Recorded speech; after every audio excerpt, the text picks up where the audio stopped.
seguidoras e seguidores de Rogério Carvalho. Sempre começo pelas mulheres, né?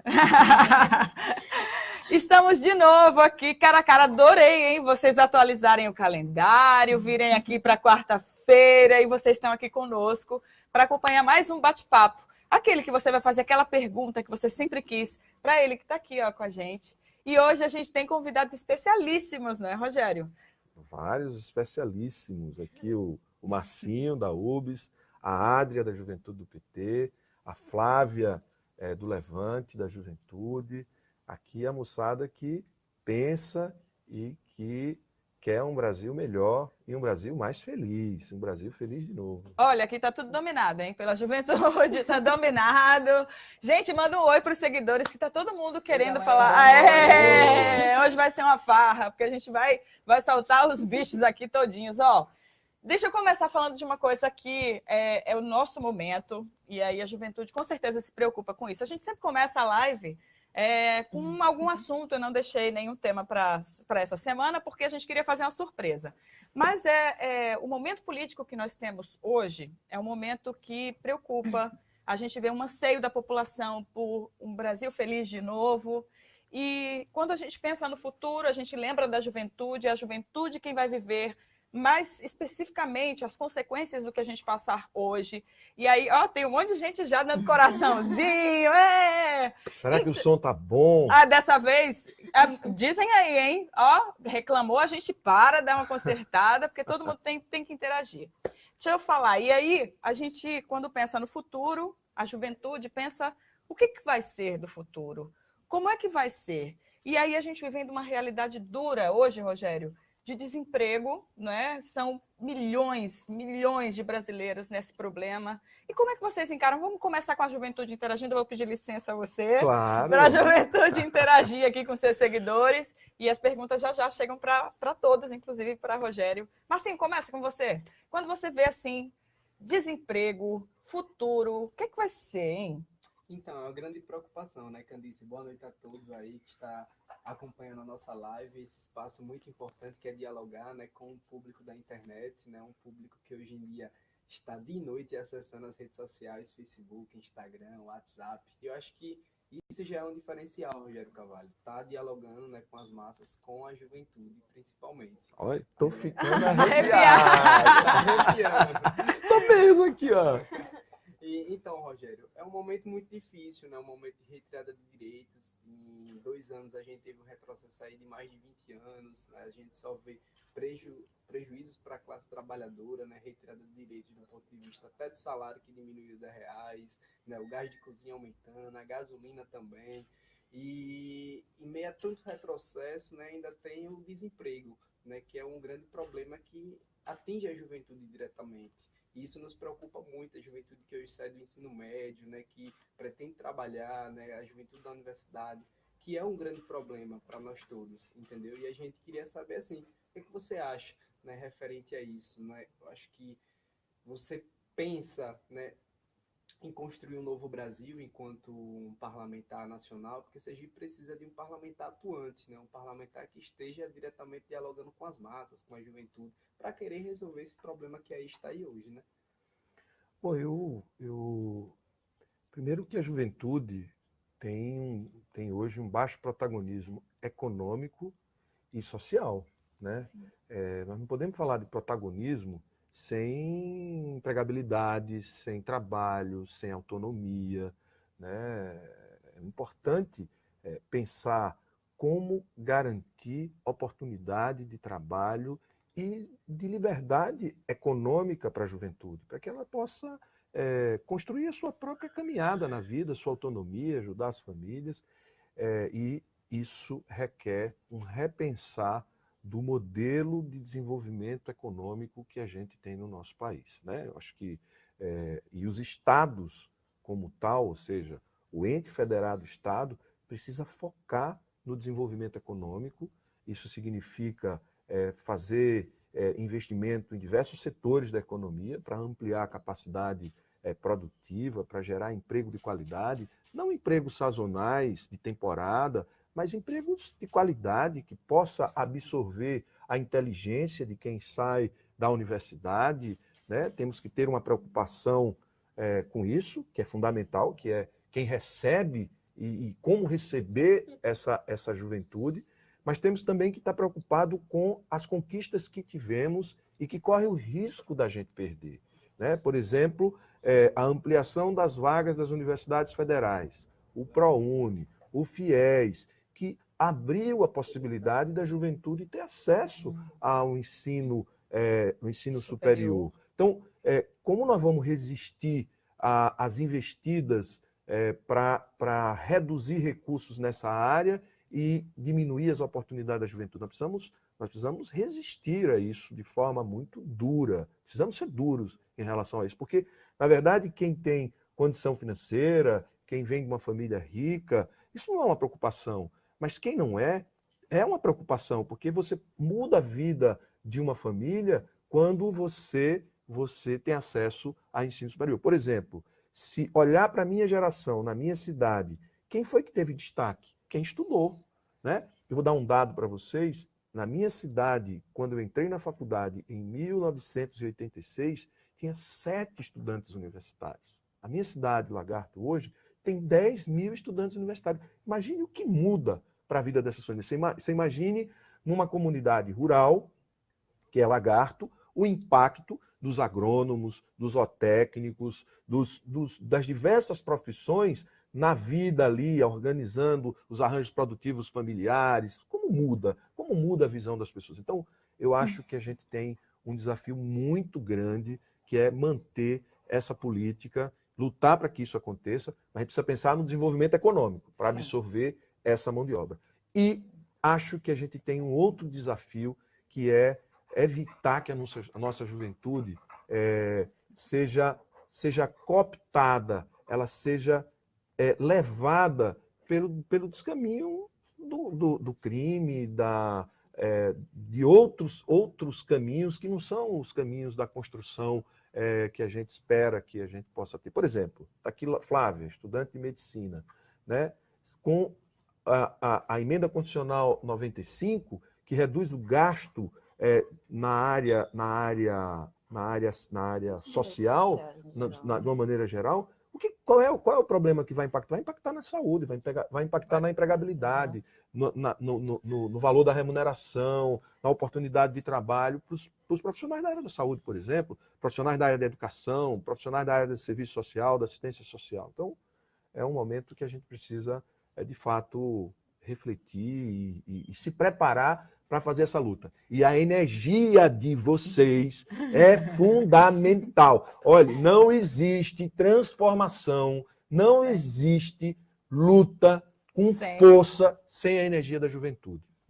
Porque não tem nada no mundo, porque vocês não têm amarras, vocês não têm a amarra de vocês é com um projeto claro de futuro, para onde quer ir, e isso não tem como mensurar a importância e o valor disso. E a gente não quer, né, Candice, jamais que assim, nossos parlamentares e governantes, principalmente, né, atinja diretamente a juventude, que é, eu acho que, uma parte da população que mais precisa, que é mais carente e órfã, inclusive, das políticas públicas, na verdade. Muita gente aqui falando, deixa eu dar a saudação. A Adriana está se coçando ali, porque eu já sei que ela tem uma pergunta para Rogério, mas aí eu vou... Bia Rezende, Rogério, estamos juntos, nós canhobense, ou seja, gente de tudo quanto é estado. Deixa eu ver aqui, tem recado aqui também para Adrian. Mirlaine Gentil, Adrian, minha secretária, e botou assim um muquezinho. A gente está vendo todos os comentários. Quem tiver perguntas para Rogério, para os próprios jovens, né? Eu também sou jovem, viu? Para os jovens. Jovem há mais tempo? Um pouquinho, mas assim, estou na juventude. Adrian, eu dei o oi para todo mundo, manda pergunta, porque eu vou fazer para eles, mas a Adrian tem uma pergunta específica que eu sei que ela está lhe escuçando. Boa noite, desejar boa noite especial à juventude do Partido dos Trabalhadores, que está acompanhando a nossa live. A JPT Aracaju, meu secretário Jean Vitor também, Maruim, Instância, Socorro. Assim, falar de empregabilidade não tem como não associar a educação. Sim. Eu acho que a gente precisa capacitar os nossos jovens para ir atrás do primeiro emprego. E isso envolve oportunidade. E eu acho que tem uma coisa importante que falta no nosso estado, é uma universidade estadual. Olha aí. E a gente é um dos poucos estados que não possui uma universidade estadual. E uma universidade estadual traria renda, empregabilidade, isenção do jovem. Então a gente tem que dar muita importância a isso, porque a educação ela é primordial. Ela é o primeiro passo para a gente conseguir construir um Brasil melhor, um estado melhor. Quando a gente tem educação, a gente tem pessoas capacitadas, a gente gera emprego, a gente gera renda. E a gente precisa continuar fazendo o projeto que começou no governo de Lula, com o FIES, o ProUni, a criação da escola técnica. E eu acho que para o nosso estado está faltando a universidade estadual. E você, como senador, nosso candidato, a senador, acho que tem que defender isso, a universidade estadual pública aqui, para os jovens, para a gente inserir o jovem do interior com polos universitários. Ele tá arrepiado mesmo, gente. É uma defesa que a juventude quer fazer a universidade estadual no nosso estado. Então eu queria ouvir um pouco qual a sua opinião sobre a educação e a nossa universidade aqui. Ô, Adria, você fica arrepiado mesmo, você está vendo aqui, sabe por quê? Porque eu formei na Universidade Federal em Medicina, mas eu fiz toda a minha formação de pós-graduação, residência médica, mestrado, doutorado, numa universidade estadual, que mudou a cara e transformou a região de Campinas no maior centro de tecnologia da América Latina. Sabe por quê? Por causa da universidade estadual. E pela proximidade da universidade estadual com as empresas que precisavam de tecnologias, que precisavam de conhecimento para agregar aos seus meios de produção e que gerou muita riqueza e desenvolvimento naquela região. Então, eu concordo com você, acho que associado a um projeto onde o Estado tem foco no desenvolvimento econômico, associar uma universidade estadual para dar suporte a isso, para gerar, para formar pessoas e pessoas já habilitadas à interação com o setor produtivo, eu acho isso fundamental e sou testemunha da importância que isso tem. No período que eu fiquei em Campinas, fazendo pós-graduação, também trabalhei em Botucatu, outra cidade que tinha faculdade de medicina e também outro polo de desenvolvimento por conta da presença da Unesp, outra universidade estadual. Aí, depois eu fui trabalhar em Marília, também outro polo de desenvolvimento que cresceu, se desenvolveu graças à presença da universidade, que depois foi estadualizada. Então, a presença da universidade, como em Lagarto, né, que é o campus da Universidade Federal, onde chega, promove desenvolvimento, aquela cidade, aquela região não é mais a mesma. Então, Adria, você tem aqui um parceiro, um aliado nessa sua... e eu vivi, viu? Eu posso dizer que eu fui beneficiário, apesar de não ser no meu estado, foi em outro estado, foi no estado de São Paulo, mas eu me beneficiei de universidade estadual, da presença dela ali, e como mudou aquela região. Se você olhar a história de Campinas há 40 anos atrás e Campinas hoje, Campinas virou um dos maiores centros tecnológicos, né, da América Latina. Não é do Brasil, da América Latina, por conta da Unicamp. Aí veio a PUC, aí vem um conjunto de outras universidades. Então, aí eu queria agradecer de novo aos seguidores, porque está bombando o negócio aqui. Então, a gente está explicando para as pessoas que a gente chama os nossos convidados para ajudar na construção desse projeto que o Rogério está apresentando agora, esse ano, para a sociedade, para que a gente mude, para que a gente tenha um Brasil feliz de novo. E essa interação ela é muito importante, os seguidores com a gente bombando, isso é muito importante. Continuem, compartilhem, chame o pessoal, ainda dá conversa aqui para rolar, então dá tempo para vocês convidarem todo mundo. Eu vou agora para as perguntas mais específicas, porque tem gente que já está perguntando. Vocês, juventude, vou abrir um parêntese aqui, porque é mais para o Rogério, mas que vocês também podem interagir com essa pergunta. É a Fátima Souza, ela pergunta, Rogério, com a absolvição da Gleice, será que teremos uma esperança de ver Lula livre? Olha, esperança de que o judiciário consiga, né, à luz da nossa Constituição, das regras e do nosso arcabouço jurídico institucional, eu acho que a gente tem que ter e guardar essa esperança. Nós temos essa esperança. Se for para fazer justiça, Lula deve ser solto e deve ser reparado o dano que tem sido feito a ele, ao que ele representa, ao povo brasileiro e ao Partido dos Trabalhadores. Nós temos essa esperança. Olha, dia 26 é um dia importante, né, juventude? É um dia muito importante. O que vocês esperam? Vou passar a bola aqui para a Flávia, para ela responder aqui. A gente defende, vai para as ruas, fala em Lula livre, a caravana que o Rogério está coordenando de uma maneira muito bacana e levando a mensagem do nosso presidente às pessoas lá do interior, dos 4 cantos de Sergipe. Lula livre, parece que é uma ideia, mas a ideia ela é real, não é? É uma ideia real e é uma bandeira que tem que unificar todo o povo brasileiro, né? Bom, primeiramente, boa noite, pessoal. Ela está aqui nervosa. Agradecer o convite. Reforçar a importância desses espaços, né? Primeiro, um espaço com maioria feminina. E com a participação importante da juventude, né?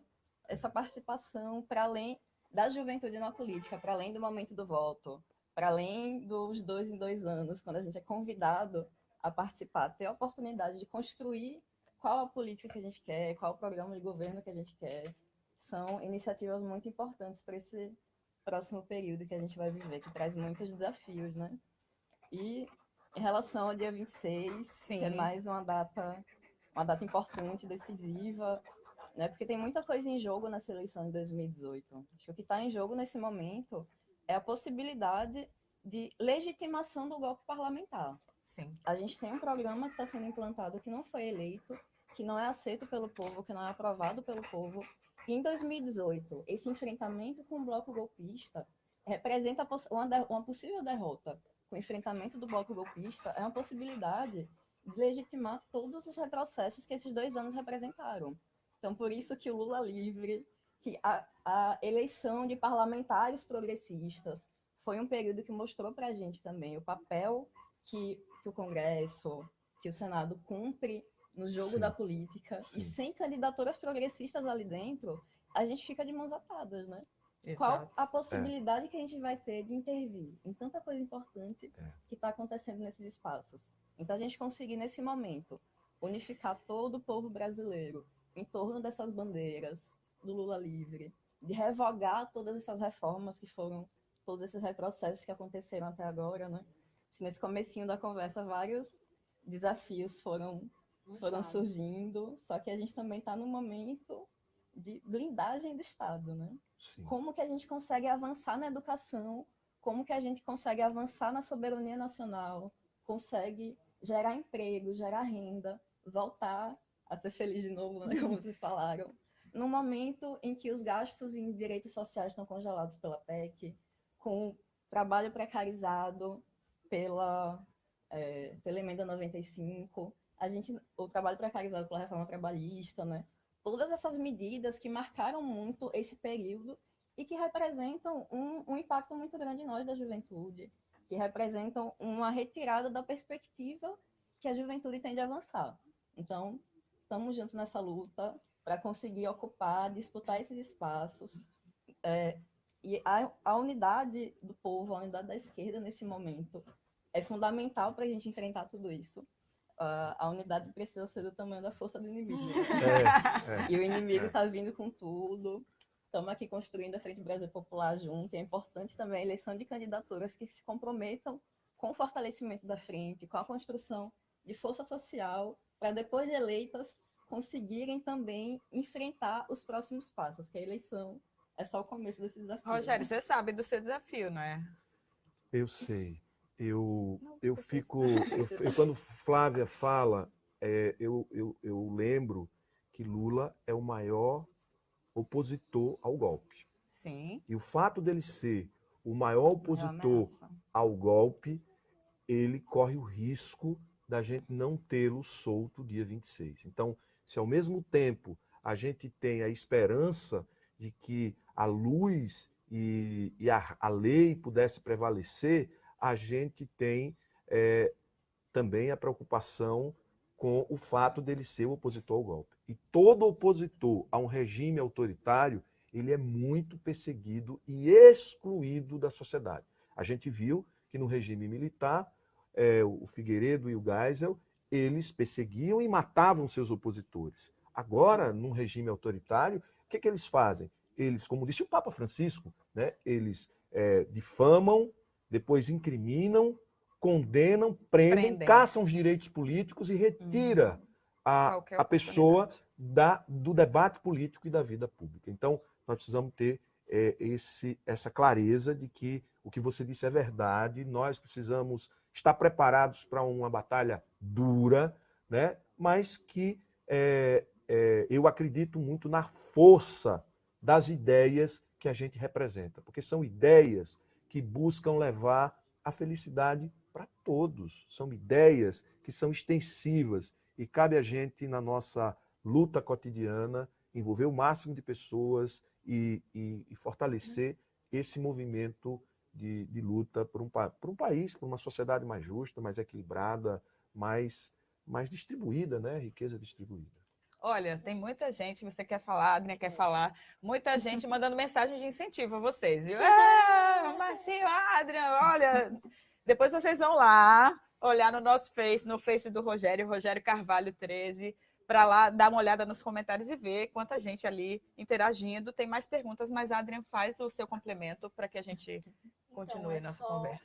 Uma ressalva, é importante eleger Lula presidente, mas eu acho que mais do que importante é eleger uma bancada, um congresso, porque se a gente elege um presidente e não elege uma bancada, um congresso nacional, que represente o Senado, que represente o povo brasileiro, o presidente Lula não vai conseguir tirar essas deformas que foram aprovadas. Boa, deformas. O Rogério, que é candidato ao Senado, e se for senador, se Deus quiser, ele não vai conseguir trabalhar se tiver um presidente ruim. A gente precisa, então, fortalecer as nossas candidaturas no Estado e eleger uma bancada, um congresso, um senador que represente a cara do povo brasileiro e a cara do Estado. E que esse trabalho tem que ser feito de forma coletiva. A gente precisa ter um bom presidente, mas a gente precisa ter bons representantes e parlamentares aqui no nosso Estado. Olha aí, a juventude bastante consciente e até ensinando, né, pra gente um pouco sobre tudo isso. Tem mais perguntas. Clóvis Santana, ele está aqui dizendo, Rogério, há um projeto de lei do governo federal sendo votado nesse momento na Câmara, onde dá poder à Petrobras a negociar 70% do petróleo a empresas estrangeiras. Como você encara essa situação? Bom, na verdade, nós estamos vendo o que eles queriam ao retirar a Dilma da presidência, né?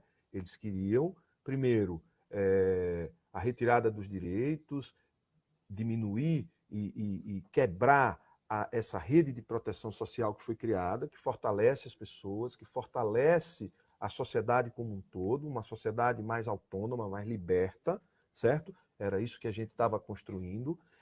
Eles, com a reforma trabalhista, com a terceirização e a possível reforma da Previdência depois da eleição, eles dão uma quebrada em todas essas conquistas e em todos os programas com a Emenda Constitucional 95, que tira essas conquistas. A outra agenda é a agenda de entregar as nossas riquezas, né? Então, isso daí é um projeto que o Serra é o grande autor, o PSDB é o grande autor, né? E o objetivo, claro, é entregar as nossas riquezas. E quais são as riquezas de um país? Poupança,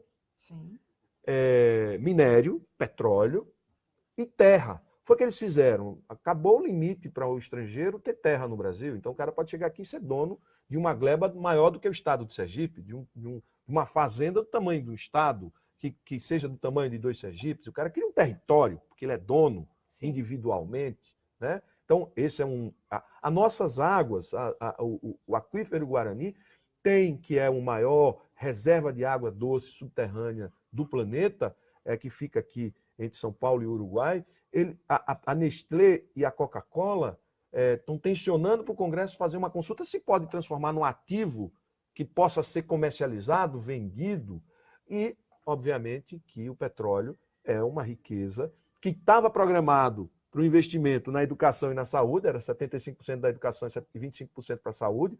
Veja a incoerência. Porque o que nós quando eu estava lá, a gente aprovou a lei da partilha, o fundo, o fundo de apoio à educação, fundo de estabilização da educação, que era o quê? Era garantir que o dinheiro do pré-sal fosse para a educação, para a gente melhorar a qualidade, investir em universidade, mudar o padrão das escolas, dar uma nova perspectiva. Eu lembro do André Figueiredo, que foi relator, discutindo com a Dilma, à época, dizendo o seguinte: presidenta, nós precisamos começar a usar já, não é no futuro, é já, porque no futuro a gente vai ter menos jovens, agora a gente tem uma geração que a gente precisa salvar, que a gente precisa dar oportunidade, e assim foi aprovado, baseado nas considerações dele. Então, o que nós estamos vendo não é só a Petrobras, é a Petrobras, é as elétricas e é todo o patrimônio nacional. Então, é preciso que a gente tenha um parlamento e um presidente com força e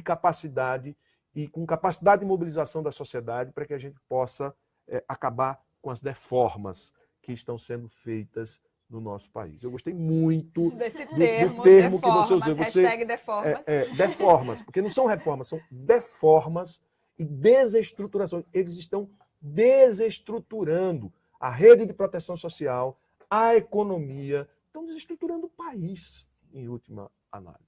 Marcinho, eu faço a pergunta para que se renda a conversa. Como é que você vê essa situação? Por exemplo, a Petrobras, fechamento da Fafem, a gente vê o pré-sal, que foi uma visão de futuro, uma perspectiva para os jovens. Como é que vocês veem isso? Tudo passando por essa deforma, o desmonte. Como é que vocês veem essa situação e o futuro para vocês? Então, né, Candice, nós criamos perspectiva na construção do Plano Nacional de Educação, né, que inclusive previa, como o Rogério Carvalho mesmo colocou, 75%, né, dos fundos do pré-sal para a educação, 10% do PIB para a educação no nosso país, que iria, sem sombra de dúvida, revolucionar, até porque a educação precisa de investimentos, precisa de recursos financeiros para ela poder, né, desenvolver o seu projeto no nosso país. E, ultimamente, a gente só vê caos, né? A Petrobras mesmo está numa política entreguista, praticamente. A gente, com a riqueza natural do nosso país, né, com petróleo, com grandes riquezas no nosso país, de norte a sul, e o governo de Michel Temer é um governo que já entra, né, entregando praticamente os barris de petróleo, né, o pré-sal, e isso ameaça a educação, ameaça o futuro da juventude, né? Porque isso dá incerteza. E essa política entreguista, de fato, não é uma política progressista, é uma política que a gente pensa de futuro, né? Porque a juventude é o presente e o futuro, até porque você investe no jovem através das creches, ensino fundamental, médio, técnico, né? O Pronatec era um grande programa que desenvolvia ações para a juventude, que hoje praticamente foi... Está parado. Extinto praticamente, né? Das políticas públicas implementadas. E o que a gente vê nos quatro cantos do estado de Sergipe, quando a gente passa nas caravanas transmitindo a mensagem, né, de Lula, é o sentimento das pessoas, né? Aquele sentimento muito positivo, aquele amor que as pessoas têm em ver o Brasil feliz de novo, né? Como foi bem colocado aqui. Esse é o nosso maior anseio, o maior desejo, porque não é uma Petrobras para fora do Brasil. A gente quer uma Petrobras do povo brasileiro. E a gente quer, de verdade, representantes, Rogério Carvalho, que seja o povo e que o povo esteja como representante, entendeu? E por isso que a gente, como o Adrian mesmo colocou, né, a gente precisa de representações fortes, pessoas comprometidas com a democracia, pessoas comprometidas, né, com os avanços sociais, com o desenvolvimento do nosso país, porque do jeito que está, pode ficar pior e a gente não pode temer. Olha só. E, nossa, tá cada vez maior, Câncer. Vocês são um sucesso, viu? Que bom. Que bom. Aqui, ó, o Oswaldo, vou pegar alguns comentários para a gente também interagir com os seguidores, porque as perguntas às vezes se passam, mas eu vou conseguir, hein? Vou conseguir todas. Boa noite, companheiros e companheiras. Espaço importantíssimo para o nosso amado Sergipe. Parabéns aos movimentos sociais que constroem esse importante grupo de luta. Vamos lá, Rogério. Outra, Bianca. Agradeço pelos programas pró-jovens ingressarem na faculdade, graças a Deus, ao ProUni. Hoje eu tenho minha bolsa no ensino superior. Essa é a realidade que se repete, né? E o Marcinho falou das caravanas, Rogério. Dá um orgulho danado, né? Ser liderado por Rogério nesse momento tão importante, levar a mensagem do nosso presidente para essas pessoas. Aí tem uma pergunta aqui do Luiz Fernando que eu achei bem interessante. Muito bom papo. Mas para a juventude do campo, quais são os desafios e propostas para a juventude camponesa, para que ela permaneça no campo, mas não por obrigação, e sim por opção, com estrutura e oportunidades? Com a palavra, Rogério Carvalho, ele está hoje eu estou arrepiando o tempo todo. Barbosinha. Sabe por quê? Porque são questões de muita profundidade. Né? Não tem aqui, não é um debate superficial. Não. Né? Veja, para você fixar a comunidade rural nas suas comunidades, você precisa ter clareza de quais são as cadeias produtivas, né? Por exemplo, a citricultura, a cadeia produtiva da mandioca, ou seja, são várias atividades agrícolas, são vários tipos de produção que você tem que conformam determinadas cadeias. Então, para você manter a população no campo, você tem que agregar um conjunto de coisas. Primeiro, formação técnica, oportunizar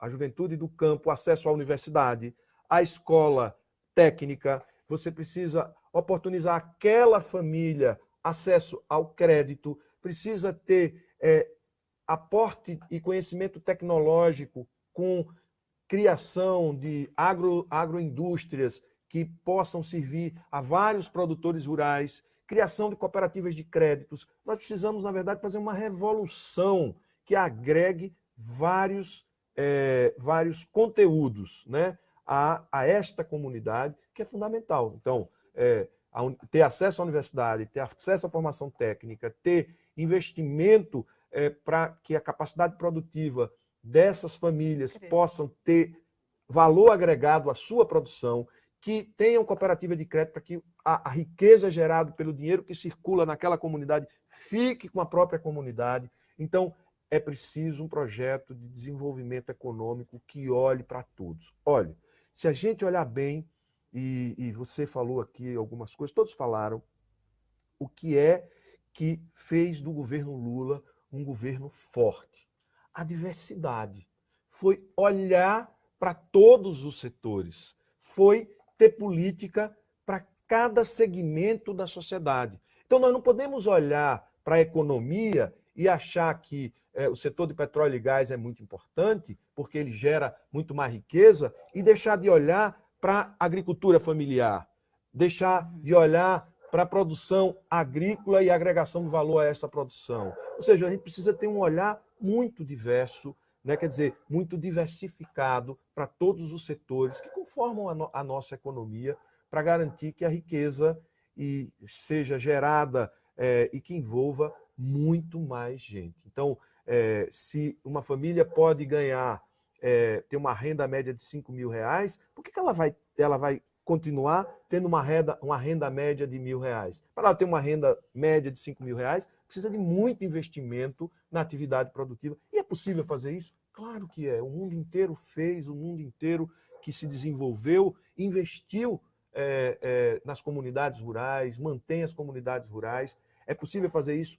Se a gente não ficar com esse prioritarismo, que é um outro neologismo aqui, esse prioritarismo naquilo que parece ser mais lucrativo para quem... Não, a gente precisa olhar para todos os setores da economia, e eu acho que é possível sim, tem como fazer, mas é preciso debater, é preciso envolvimento. Não é possível fazer essa mudança sem o envolvimento dos diversos setores. Por isso que eu proponho a criação de autoridades gestoras de cadeias produtivas com os produtores, para definir planejamento, para definir sistema de investimento, sistema de organização, modelo de organização coletiva, para que a gente possa agregar valor à riqueza que eles produzem, para que essa riqueza seja distribuída entre todos e você fixar o homem no campo. Então, você vê na Europa, em vários países do mundo, que as pessoas vivem no campo e não tem diferença de morar no campo ou na cidade do ponto de vista do acesso, do ponto de vista... É uma escolha, né? É uma escolha. Então, eu acho que isso é possível. Eu acho que os governos de Lula apontaram para isso, mas ainda não foi suficiente. A gente precisa fazer mais.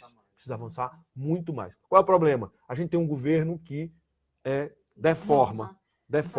Então a gente precisa trabalhar para que a gente possa avançar. Eu acho que esse é o grande desafio. Concorda, Flávia? Concordo bastante. Foi um tema muito importante que foi levantado, né? Vou Ainda mais aproximar a aqui gente. um pouquinho, que você tem a voz Desculpa. baixinha.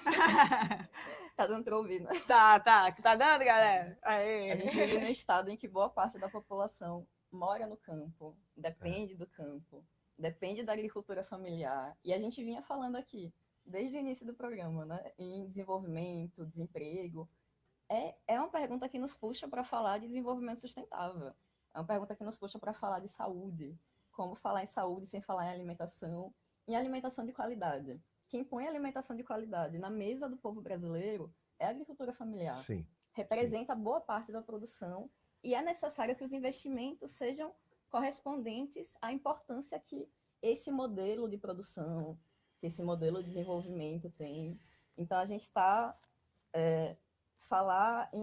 no momento que a gente está vivendo, tem vários elementos que ajudam a gente a ver a importância disso. Acho que a greve dos caminhoneiros agora, por exemplo, mostrou o quanto que nossa alimentação, quanto que a gente é refém do agronegócio, das importações, o quanto que a gente está refém dos latifúndios e falta investimento para os produtores locais, para esses que estão aqui, que dependem dessa renda também. Sim. A gente tem, no momento, tramitando projetos como a PL do veneno. Então, é um tema que sempre está em pauta, então é um enfrentamento constante.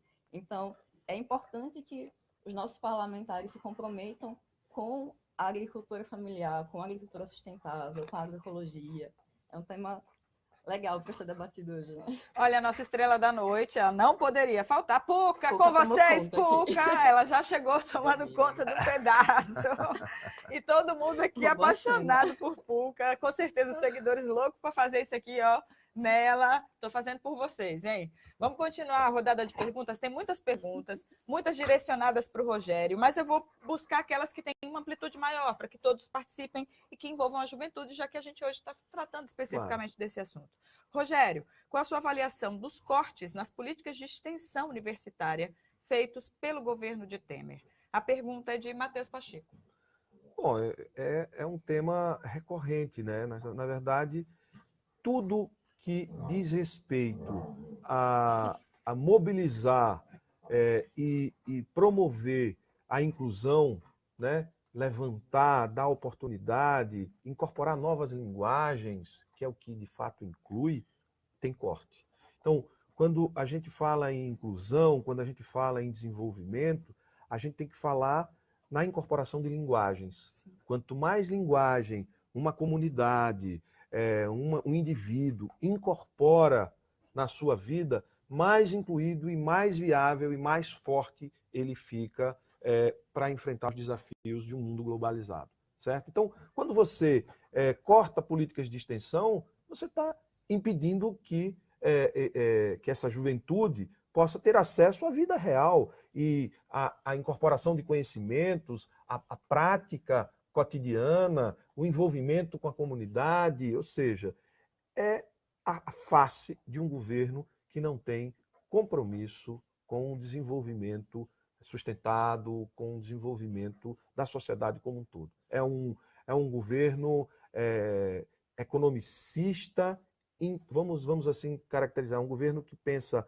só na economia, focado na economia e num projeto para atender os grandes conglomerados. Não é nem pensar na economia, porque é fundamental pensar na economia, como a gente está discutindo aqui. Pensar na economia, no investimento que você vai fazer na agricultura familiar, na criação de empresas e indústrias locais que fixe, que crie raízes naquele lugar, mas a gente está falando de um foco na economia que é só para garantir os interesses dos grandes conglomerados. Isso não interessa à sociedade brasileira e nem interessa ao povo do Brasil. A sensação que eu tenho, gente, é que parece que estão limitando, não é, a gente de ir um pouco mais além. Eu não sei se é assim que vocês veem. As ações do governo parece que limitam a gente. É assim que você vê, Adriana? Então, pegando o gancho da pauta passada e trazendo para cá, eu acho que assim, as pessoas que vivem no campo, elas precisam de acesso. Porque elas são obrigadas a sair do campo e vir para a cidade. Por quê? porque falta um polo universitário, falta oportunidade ali naquele espaço. Então, o que a gente vê é que o Brasil ele está envelhecendo e a juventude não está crescendo. E aí, quem vai fazer essa substituição? Quem vai ser as pessoas que vão plantar? Se não tem oportunidade, se não tem um polo de pesquisa científica, e sempre dizer que se o campo não planta, a cidade não janta. Então, Atenção, é importante que a gente pense nessas políticas. E aí o jovem, ele sai do campo rural, vai para a universidade, na cidade, e o que é que o jovem sobrevive na universidade? Das pesquisas, das extensões universitárias, é uma bolsa de R$ 400, de 600. E a gente vê que o Brasil não investe na pesquisa científica. Eu vou pedir só um instantinho, Voz da Consciência aqui está parado. Está parado, a gente está precisando de ajuda, ao vivo é assim. A gente pede a Voz da Consciência para ajeitar, porque os nossos seguidores precisam nos entender, nos ver, e a gente também precisa ver vocês, né? A gente precisa ver vocês, saber dos comentários. Eu sei que está acontecendo. Aê, voltou para nós! Tudo bem, mas é que a gente não estava se vendo. Vamos complementar, Adriana. Então, a importância do investimento na educação, na pesquisa científica, nas extensões universitárias é muito grande. Se dentro das universidades públicas já tem essa dificuldade, imagine nas universidades particulares. O investimento é menor. Lembrando que 70% dos jovens das universidades particulares são beneficiários do programa do ProUni e do FIES. Imagina hoje, se não houvesse. O IPA lançou recentemente, que é o Instituto de Pesquisa e Tecnologia. Sim. O Brasil possui mais universidades particulares do que universidades públicas. E o investimento em pesquisa científica e extensão universitária nas universidades públicas já é um investimento pequeno, nas universidades particulares é quase zero. Sim. Então, o incentivo é muito importante. Sim. Sem sombras de dúvida. Vamos continuar com as perguntas. Olha, tem gente de distância. Tobias Barreto, Marcos Freire 2, a gente já falou, né? Cumbi, Canhoba. Gente, é muita gente. Eu não quero nem contar o alcance para eles não ficarem muito empolgados aqui. Viu? Mas, muito obrigada mais uma vez a todos vocês que estão participando conosco. E vamos a mais perguntas. Fatalmente, a gente recai em perguntas para Rogério, mas eu vou tentar mesclar. Rogério, qual é que é a sua avaliação? Não, aqui eu já fiz essa pergunta. Você que foi secretário da Saúde, como é que você vê o fim da farmácia popular, né, feita pelo governo Temer? A pergunta é do Ítalo Castro. Bom, primeiro, você tinha mais de 100 medicamentos à disposição, a preço de custo. Era um programa que incentivava a indústria nacional, né, que gerava emprego, renda na indústria farmacêutica, e acesso a 100 itens, 100 medicamentos a preço subsidiado ou preço de custo, o que facilitava o acesso das pessoas a diversos tratamentos. Então, acho um equívoco, de novo, né? Não é só a farmácia popular que eles estão cortando, eles cortaram o incentivo do programa de saúde bucal nas equipes de saúde da família, eles estão cortando e limitando o número de agentes comunitários, querendo acabar com o programa de agentes comunitários, eles estão retrocedendo no que diz respeito à política de saúde mental, eles estão retrocedendo em tudo que foi construído, que amplia o acesso e que diminui as vulnerabilidades, que diminui os riscos de adoecer e de morte, inclusive, o que demonstra claramente a posição do governo de cortar, né, dos setores que são includentes. Porque, veja, quando você investe em saúde e faz o investimento e a distribuição do recurso é per capita, esse recurso vai chegar em qualquer lugar do país. Sim. Quando você corta, você diminui a chegada de recursos em todas as regiões do país. Isso é uma forma de distribuir riqueza.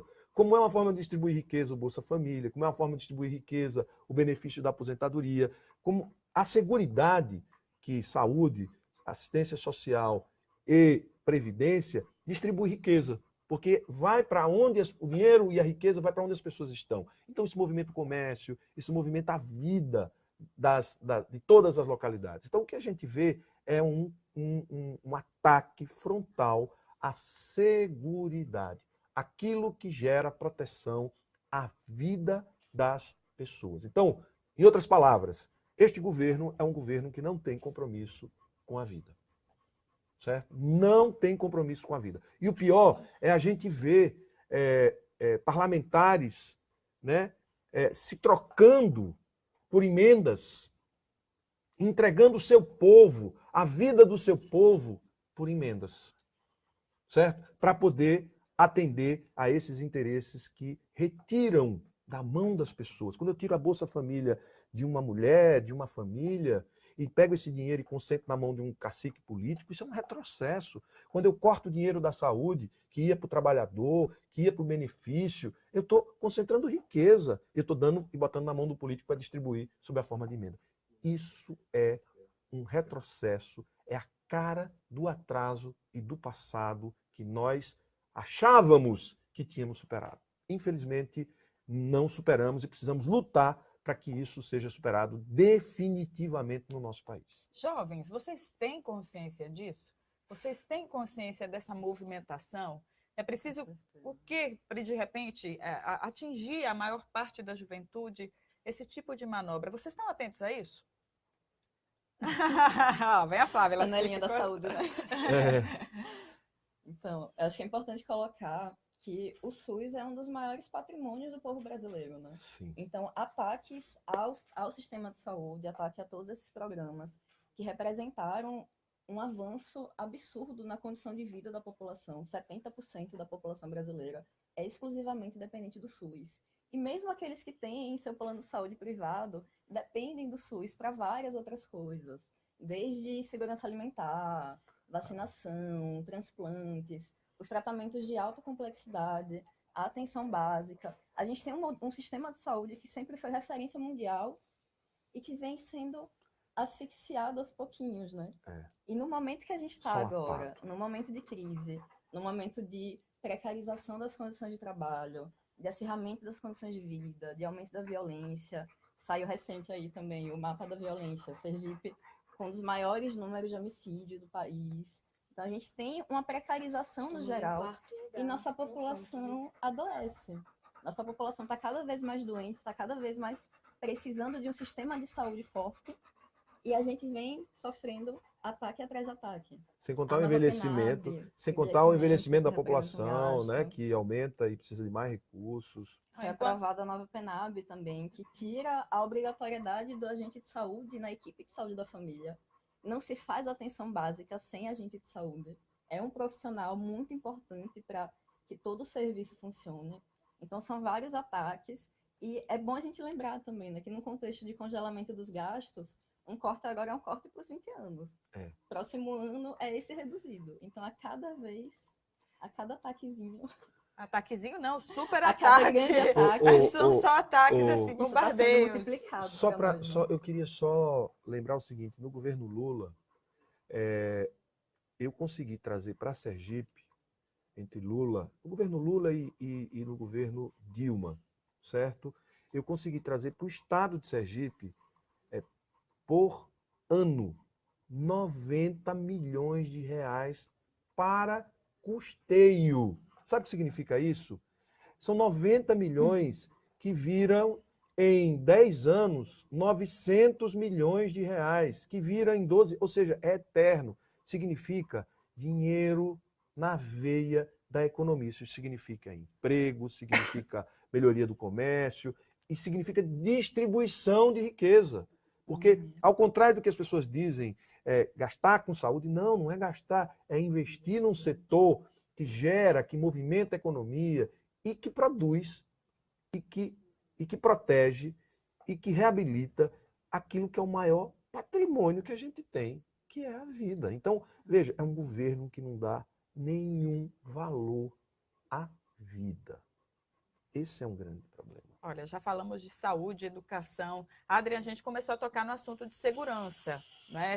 Tem outras perguntas mais sobre a educação aqui, mas vamos abranger um pouquinho para que todos os temas sejam atendidos. A questão da segurança, por exemplo, a falta de segurança no transporte público. Rogério teve num encontro com a juventude da comunidade do Jabotiana, e eles trouxeram esse medo, né? Hoje em dia todo mundo tem um aparelho celular e parece que isso é o atrativo, né?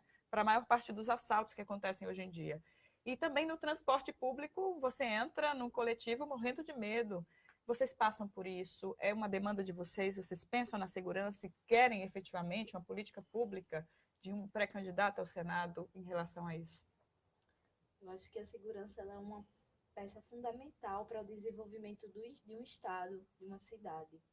E a gente vê que, como foi citado aqui, a gente entrou em um ranking de 4º lugar, que saiu recentemente, que a gente é uma das cidades mais violentas, que mais mata jovens no país. Então, isso é de se assustar, principalmente jovens negros. A gente tem acompanhado o extermínio da juventude negra, não só aqui no nosso estado, mas no Brasil todo. Então, falar de política de segurança é falar também das políticas sociais, de combate ao racismo, à desigualdade social. Então, não tem como separar uma coisa da outra. Hoje em dia, o que a gente vê, a gente entra no ônibus com o celular, a gente vê uma abordagem diferenciada quando se trata de um jovem negro, um jovem que está saindo da universidade negro, um jovem branco, as abordagens são totalmente diferentes. Nos espaços, os bairros são criminalizados, certos locais da cidade são criminalizados, e ali ou a falta de segurança ou a excessiva segurança da forma de abordagem, a gente vê que não é igual. Então, construir uma política de segurança, construir uma política de igualdade social, de combate ao racismo. Tem que falar sobre o extermínio da juventude negra, que está aí todo dia sendo morta. E com um dado ainda pior, que um jovem de 25 anos, negro, tem a facilidade de morrer mais fácil do que um idoso que já está... Então, são dados assustadores.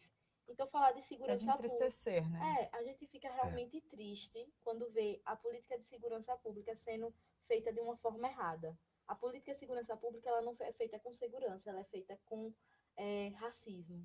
Mas, sim, você sente isso também? Você acompanha a UBS? Existe esse questionamento?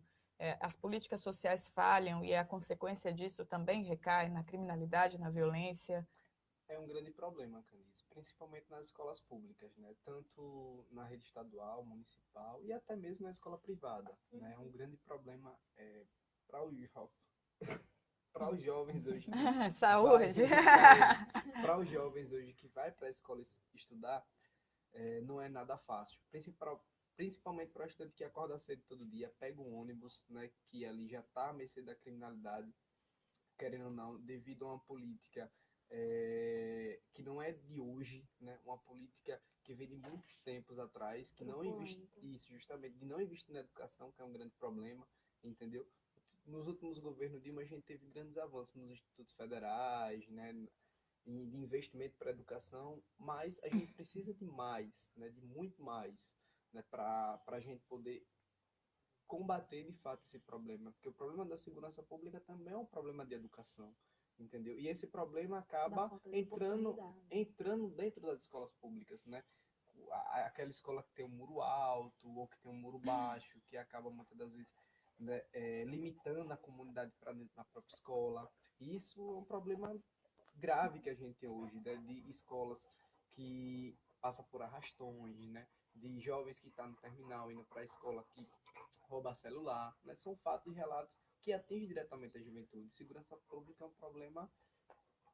Rogério, a gente sabe que muitas coisas vêm do município, depois a responsabilidade do Estado, mas na esfera federal, senadores, deputados, eles têm que pensar em políticas, por exemplo, antirracistas, tem que pensar também nessa questão da falta de segurança que toma conta e que parece crônica, né?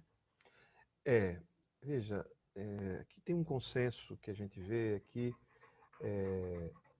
o modo como a nossa sociedade está organizado gera muitas vulnerabilidades, né? Então, gera muita exposição na nossa juventude. Ela está exposta ao crime organizado que recruta o jovem, que não tem nenhum protagonismo econômico, social, pelo desemprego, pela falta de oportunidade. Então, o crime organizado vai lá e recruta aquele jovem. A gente perde esse jovem para o crime organizado.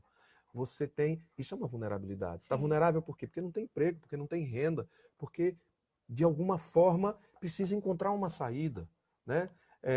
Outras vulnerabilidades, que é a falta de transparência do que é que ocorre numa determinada área em termos de delito, de tipos de ocorrência policial que precisam ser expostos à comunidade. A comunidade precisa ser chamada, conversar, mostrar que ela tem determinadas vulnerabilidades decorrentes de uma determinada condição. Tem as vulnerabilidades decorrentes da condição econômica que o país passa, da desestruturação das famílias, do desemprego.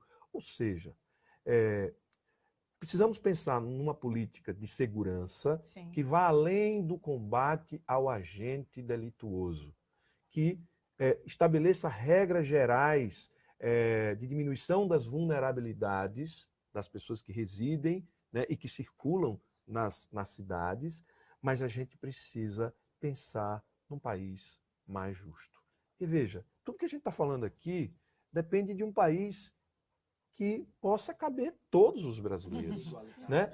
Olha, isso, porque veja, quando você tem um país que uma pequena minoria se apropria dele para enriquecer cada vez mais, né? Você retira deste país a capacidade dele incluir a todos e cuidar de todos os brasileiros. Então, o grande desafio no Congresso Nacional e para o presidente e para quem está na política de verdade, bom, esse país precisa cuidar de todos os brasileiros. A gente precisa fazer caber dentro deste país todos. E não tem como não fazer isso sem investir na melhoria das escolas, sem investir Na saúde, nessa rede de proteção social para diminuir a vulnerabilidade das famílias, na empregabilidade, no desenvolvimento econômico. Então, é preciso pensar um país e reestruturar o país para que ele seja um país para todos os brasileiros, porque é o país de alguns. E nós precisamos de uma cadeira também no Senado, né, Rogério? Que esteja ocupada de A verdade, cadeira está né? vazia? Uma cadeira A gente ri, mas a gente vira chorar. Viu? Justamente. A gente precisa de uma cadeira que esteja, né, transmitindo os anseios e os desejos da população, entendeu? Que a população possa estar representada, né, e que possa estar lutando pelo Estado de Sergipe com atuação, né, e com determinação. O que você espera, Marcinho, de um pré-candidato ao Senado, de alguém que se dispõe a ser o representante do povo, o representante de Lula, né, e do povo nessa situação de hoje?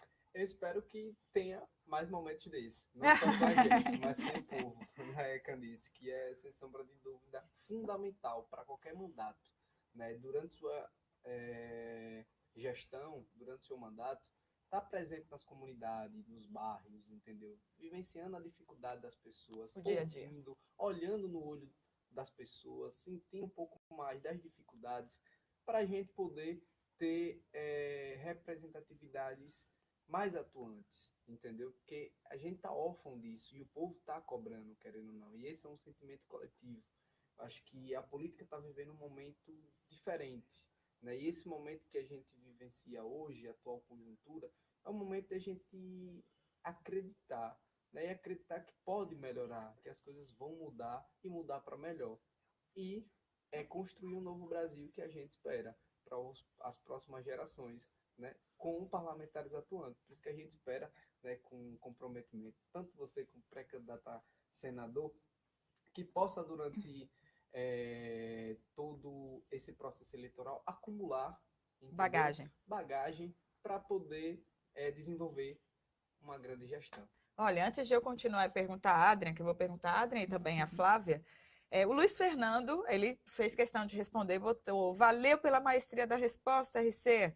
Nós, jovens camponeses, continuaremos na luta por uma reforma agrária popular, anticapitalista, antirracista, feminista e colorida. Surgir um cara a cara com a juventude do campo. A Rocha? Maravilha. Muito obrigada. Aí, ó, as sugestões estão sendo anotadas e vão ser acatadas. Adriano, o que você espera? Vou fazer essa pergunta. Eu não sei se vocês entenderam, a gente está se encaminhando para o fim. Mas as perguntas a gente vai trazê-las todas para o Rogério, para a juventude. Eu quero que vocês vejam depois nos comentários, porque tem um monte, viu, para vocês. Dilson de Agripino está aqui, mandando um abraço. Se eu não falar, ele vai mandar mais algum. E aí, Adriano, o que você acha desse desafio que ele tem? O que você espera? Então, primeiro, parabenizar esse espaço que está acontecendo, porque é um espaço importante, é um espaço misto, que tem jovem, tem mulher, e é necessário sempre ouvir a todos os setores da sociedade. Tem que fazer esse espaço aqui com os LGBTs, tem que fazer com as mulheres negras, os jovens da periferia. E o que a gente espera de verdade de um senador é que ele represente a cara de toda a população sergipana, a cara do jovem que sofre na periferia, a cara da mulher que tem a desigualdade salarial, a cara da jovem negra, lésbica, que está aí, que é negligenciada no sistema de saúde. Então, o que a gente espera de um senador é que realmente represente toda a população, todos os anseios que a população tem. E que eu não tenho dúvidas que Rogério tem total capacidade para fazer isso. E só dele estar ouvindo aqui, abordando o que cada um pensa, o que cada um quer, eu acho que vai ser uma contribuição imensa. Então é isso, que esses espaços possam continuar acontecendo antes, após, durante, quanto tempo for necessário, porque isso é importante. Oh, que lindo! Flavinha, sua vez. O que você espera? A gente sempre pensa, né, em algo concreto. O que você espera? Acho que a gente precisa, nesse momento, mais do que nunca, né? Oh, cara a cara. Aproveitar. A gente precisa de parlamentares que estejam dispostos, né, a tanto encarar todos esses desafios que foram colocados aqui, que estão sendo mandados aí nos comentários. É muita coisa, a situação está difícil. A gente precisa de parlamentares que estejam dispostos a construir esse Brasil de potencialidade. Tá aí um livrinho aberto para a gente escrever. Sim. Então, a gente precisa de disposição para construir para o povo e para construir com o povo. Sim. Que acho que esses últimos anos mostraram muito para a gente, foram uma lição muito grande para todo mundo que está nessa luta cotidiana, de que política é força, né? Política é um jogo de força. E que a gente precisa que o povo que está sendo diretamente afetado, que está mais sofrendo com tudo isso que está acontecendo, entre em cena. E a gente precisa de candidaturas que consigam estimular isso, consigam estimular momentos como esse de participação, momentos amplos de participação, para que o povo possa ser protagonista da política. Porque só com o povo protagonista da política que a gente vai ter a força necessária para avançar em tudo que foi colocado aqui, para impedir mais retrocesso, para conseguir escrever essa história puxando para o nosso lado, né? Puxando para os interesses do povo brasileiro, para os interesses da nossa nação. E, mais uma vez, reforçando a importância, né, da unidade, desses espaços amplos, da gente fortalecer os espaços que estão construindo a luta cotidianamente, a luta contra o golpe, fortalecer as frentes únicas que têm representado polos de resistência a tudo que aconteceu nesses últimos anos. Fortalecer a Frente Brasil Popular. E uma bandeira que a gente traz também é a bandeira da Constituinte, que é uma bandeira que, nesse momento, com tudo que aconteceu, acho que como o Candice colocou, né, a gente está engessado. O golpe, além de avançar nos direitos, avançar na soberania nacional, engessa o Estado. Sim. Então, os parlamentares progressistas, um executivo progressista que consiga ser eleito, não tem como avançar sem reformar esse Estado. A gente teve um pacto constitucional rasgado e a gente precisa restabelecer esse pacto, trazendo avanços para o brasileiro, né? Então é muito desafio. Olha aí. E vamos precisar de muita gente para encarar isso aí. Eu fico vendo que tem vários bons parlamentares aqui ao meu lado, né? E fico muito feliz de participar de um debate de alto nível, altíssimo, com quem tem uma vida inteira pela frente de militância. Não desanimem, não desanimem. E fico também feliz de receber aqui contribuições que me fizeram pensar e que vão me fazer pensar durante toda essa jornada da campanha inclusive que me faz refletir sobre o que é ser um parlamentar. Porque a vida parlamentar ela vai burocratizando a gente. E espaços como esse vão fazendo a gente mais humano, certo? Mais verdadeiro, mais pronto para acolher, entender e se posicionar, levando também, além do conteúdo, o sentimento que as pessoas esperam que a gente leve para a tribuna, né? Um parlamentar que vai para a tribuna sem o sentimento que o povo, nem falo o povo, que as pessoas, que os diversos setores têm, ele não consegue convencer. Então, essa interação energiza, dá força, faz a gente ver que é nobre o propósito da política e que vejo que a gente tem um futuro promissor na política com pessoas como vocês também. Muito obrigado a vocês, viu? A todos os nossos seguidores, todas as pessoas que estão nos vendo, muito obrigado. Eu vou dizer para você, Candice, é uma experiência que a gente não pode deixar de fazer toda semana. E quanto mais gente a gente traz, melhor. Né? Quanto mais diverso, melhor. E olha, as interações também são muito bacanas. Eu não posso, aí agora é minha vez. Em nome de todos, eu não posso deixar de agradecer a todos vocês que estiveram aí. O alcance foi a mais de 4.000 pessoas, ou seja, muita gente querendo estar aqui, dividindo esse momento conosco. Isso é importante e mostra esse pensamento que foi nosso do início, né? De que o Brasil pede uma mudança ou, de repente, uma reconquista, o Brasil feliz de novo, né? E a gente está aqui para ouvir, para debater. Cara a cara veio com essa ideia e eu acho que está indo bem, hein? Queria agradecer a presença de todos vocês. Eu sei que vocês querem mandar os beijos para todos.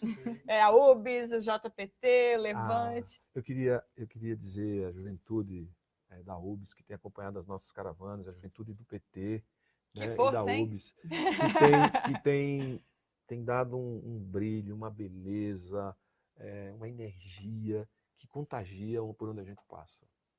Muito obrigado. Aê, que bonitinho. Destacar a importância da juventude nesse momento político que a gente está vivenciando hoje, né, Candice? A gente precisa, de fato, ocupar o poder, se empoderar, né, do ponto de vista de dialogar e de ter representantes, assim que nem você, Rogério, que possam dialogar com a juventude, até porque a gente é o presente e o futuro, e a gente precisa criar alternativas, né? A gente precisa criar alternativas para disputar mentes e corações dessas pessoas que estão tão desgostosas com a política e demonstrar a política séria, a política, né, boa para as pessoas. E assim, essa juventude, né, que esteve em todas as caravanas, aquele abraço.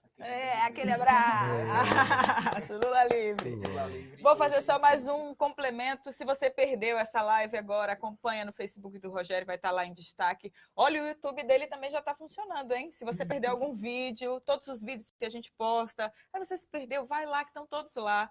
E assiste um pouco mais, conhece um pouco mais de Rogério, vale super a pena. Obrigada mais uma vez a todos vocês. Eu estendi meu tempo. O Cara a Cara volta na semana que vem. Um beijo, tchau.